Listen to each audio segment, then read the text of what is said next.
Teman-teman silakan perhatikan kondisi air akuarium ikan mas koki saya dalam keadaan jernih, bersih, dan kristal clear. Jadi ada beberapa settingan yang saya terapkan di akuarium ini sehingga bisa membuat air akuarium ikan mas koki ini tetap jernih, bersih, dan kristal clear.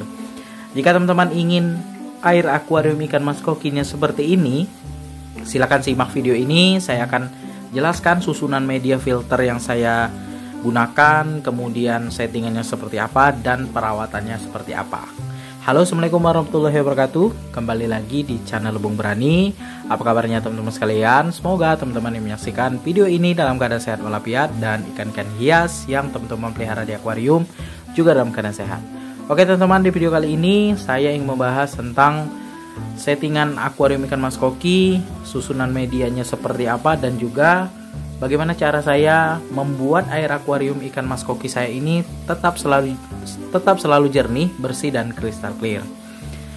Nah, di sini teman-teman pasti yang pelihara ikan mas koki pernah mengalami ya, yang sudah pelihara lama mungkin sudah tahu ya caranya, dan para pemula yang mungkin masih mengalami air akuariumnya sering berkabut, cepat kotor, kotoran tidak tersedot, dan airnya cepat menguning, silakan simak video ini ya. Saya akan jelaskan dari awal bagaimana susunan media filter, kemudian settingannya seperti apa, dan perawatannya seperti apa.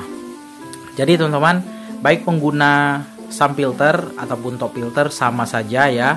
Cuma yang membedakan kalau sump filter itu media filter biologisnya lebih banyak, tentu untuk pemeliharaan ikan mas koki untuk jumlah banyak itu boleh dikatakan aman ya. Kalau pengguna top filter sama saja, bisa juga bikin air akuarium kristal clear, jernih. Susunan media filternya juga sama, cuma jumlahnya saja yang berbeda agak sedikit ya kalau menggunakan top filter, baik itu talang ataupun top filter kaca. Baik, di sini kita bahas dulu dari susunan media filternya. Nah, di sini teman-teman bisa lihat ya, media filter yang saya gunakan ini bukan media filter yang premium, tapi yang konvensional, yang biasa-biasa saja.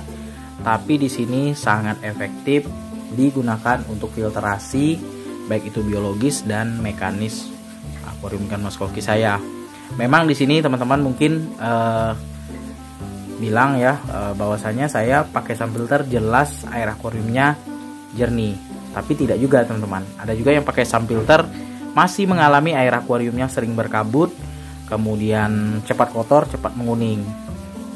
Nah, di sini susunan media filter yang pertama mekanis, itu sering sekali saya bahas. Mekanis itu sama seperti yang saya gunakan di top filter terdahulu. Itu ini jaring nelayan, kemudian biofoam yang hitam ini biofoam, kemudian di sini grain wall, baru kapas putih. Nah, di sini di bawah keranjang buah ini saya letakkan tatakan nih teman-teman. Jadi posisinya kapas putih ini tidak kerendam.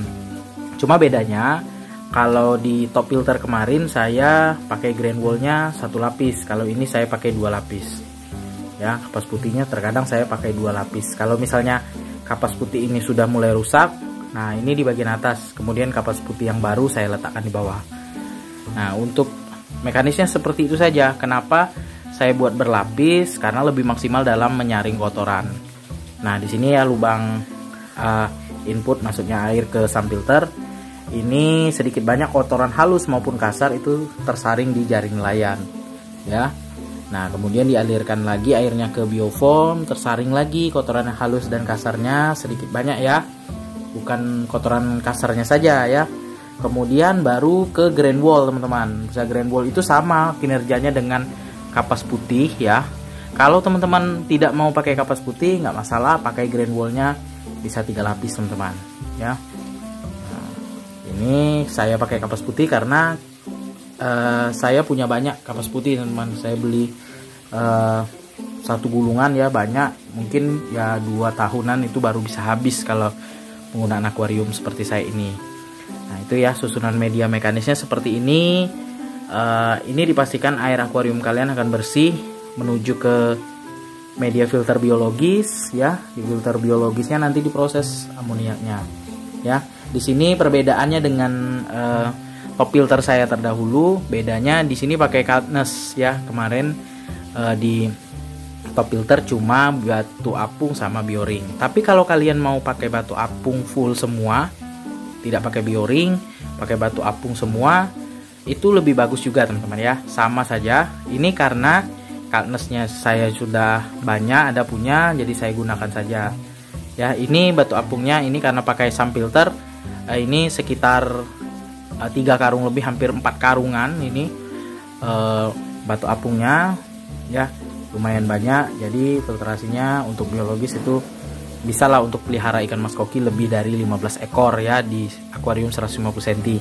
Kemudian filter biologisnya di sini saya juga menggunakan ini tanaman Sri Gading. Ini bagus sekali untuk menyerap amoniak dan menyerap kotoran yang ada di media filter biologisnya teman-teman. Ini ya sangat bagus sekali, teman-teman bisa gunakan ya, mau yang jenis apapun ya, kecuali yang besar ya, yang Sri Gading yang ukuran besar itu kurang cocok lah kalau di SAM filter ataupun di top filter.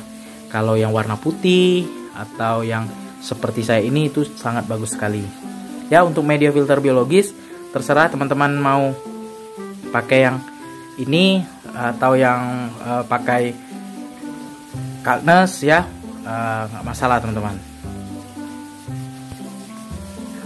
Nah di sini untuk penggunaan SAM filter sebenarnya ya di chamber terakhir ini masih banyak space sekali ya. Nah ini di dalam toples ini saya taruh batu apung bekas wadah Kaltnes ya, dulu saya pakai Kaltnes di dalam tank. Sebenarnya di chamber terakhir ini rencana saya ke depan ini mau saya tambah lagi media filter biologis, yaitu bioblock teman-teman ya. Ini sini akan saya susun bioblock supaya lebih maksimal lagi filtrasi biologisnya teman-teman. Jadi susunan media filter biologis ini ya, baik itu pengguna SAM filter ataupun top filter itu sama saja teman-teman. Bedanya kalau SAM filter ini lebih banyak ya medianya, kemudian lebih efektif ya kalau kita mau pelihara ikan mas koki banyak. Nah kalau top filter itu sedikit ya media filter biologisnya, tapi kalau teman-teman mau pelihara banyak ya tentu agak repot sedikit, bisa ganti airnya 3 hari sekali, kemudian mekanisnya bisa diganti 3 hari sekali. Mengikuti air saja 3 hari sekali itu saya rasa sudah jernih air akuariumnya. Tapi pelihara ikan mas kokinya jangan terlalu banyak sekali ya teman-teman ya. Misal takaran di tank 100 cm, pelihara paling banyak itu 8 atau 10 ekor, teman-teman bisa pelihara 8 ekor saja teman-teman ya, tidak usah terlalu banyak tapi jangan berlebihan, seperti itulah.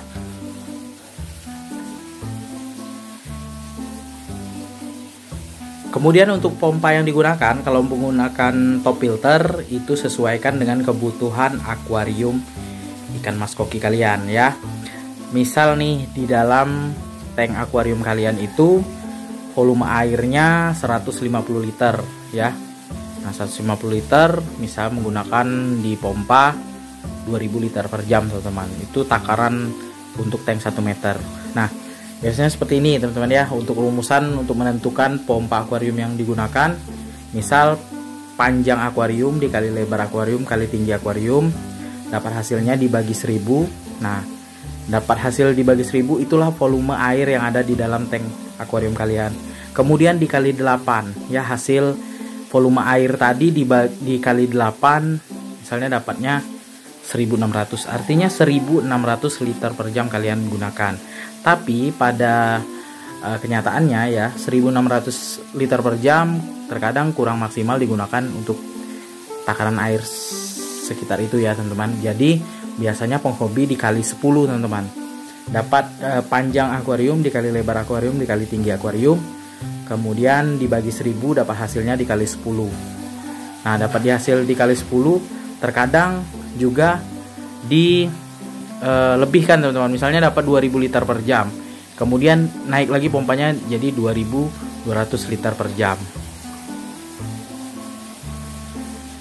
Kemudian selanjutnya untuk perawatan akuarium ikan mas koki ini paling penting sekali ya, baik itu pengguna top filter dan sump filter itu sama saja ya.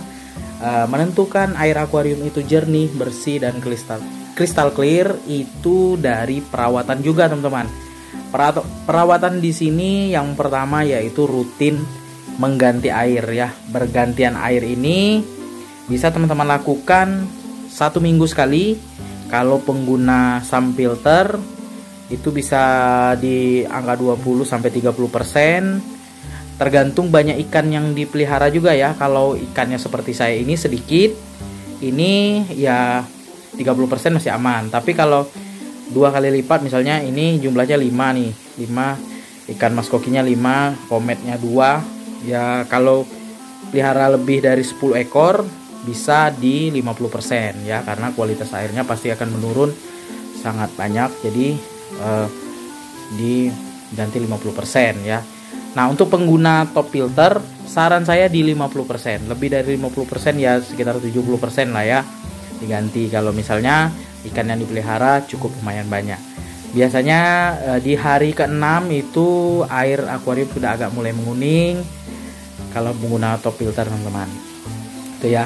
Kemudian yang tidak kalah penting untuk pemeliharaan ikan mas koki agar air akuariumnya selalu bening, bersih dan kristal clear. Kalau kita tidak grooming ya, tidak oper dalam pemberian makan ikan mas koki. Untuk grooming kita kasih makan ikan mas koki itu sedikit tapi habis dimakan ikan mas koki ya. Jangan kita kasih banyak dengan harapan ikan itu cepat besar makannya banyak. Itu menurut saya pribadi itu salah teman-teman. Jadi kasih makan ikan mas koki itu sedikit tapi habis dimakan ikan mas koki ya. Nah, kalaupun kalian mau kasih 10 kali sehari, kalau kalian kasih sedikit tapi habis dimakan ikan mas koki, itu dipastikan air akuarium kalian akan bersih teman-teman ya. Nah, kemudian selanjutnya ya, untuk settingan food timer ini sedikit tips dari saya ya. Food timer ini usahakan jaraknya ini 2 jam teman-teman ya, di waktu 2 jam. Kenapa 2 jam? Jadi selama 2 jam setelah kalian kasih makan ikan mas koki itu ada waktu untuk filtrasi kita bekerja untuk menjernihkan air ya. Nanti di waktu 2 jam itu biasanya ikan mas koki buang kotoran juga. Jadi ada waktu ikan mas koki buang kotoran, filtrasi kita menyedot air, memfilter air kita, dan pelet jatuh lagi teman-teman. Nah, seperti itu ya. Nah, di sini untuk tips agar kotoran ikan mas koki itu cepat tersedot oleh pipa overflow atau pakai top filter, ini saya jelaskan pakai overflow dulu. Jadi settingannya seperti ini. Mushroom ini posisinya berlawanan dengan pipa overflow ya. Berlawanan di sini di bagian ini. Kalau saya bikin video ini di sebelah kiri saya ya, di sebelah kiri ini. Nah, kemudian di bagian tengah nih teman-teman ya, mushroomnya di bagian tengah.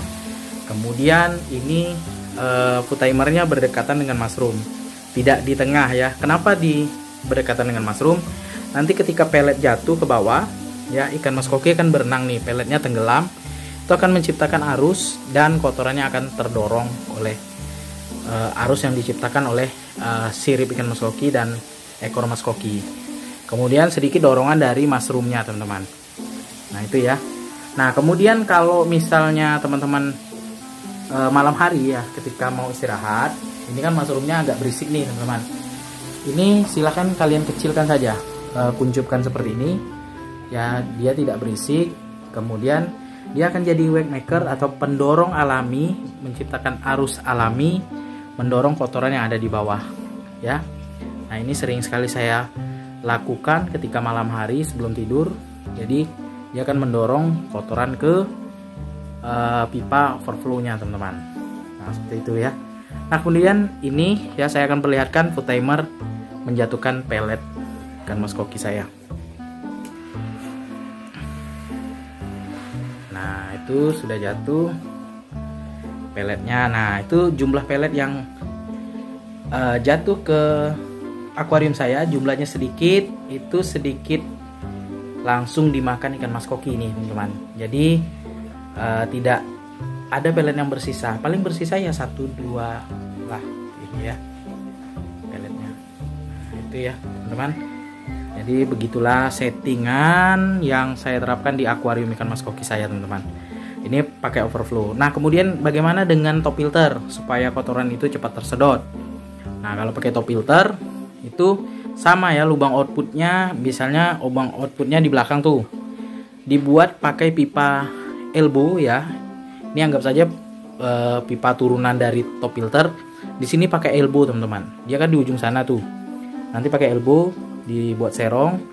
Nah, kemudian posisi pompa di sebelah kiri ini, dia di bagian tengah sini.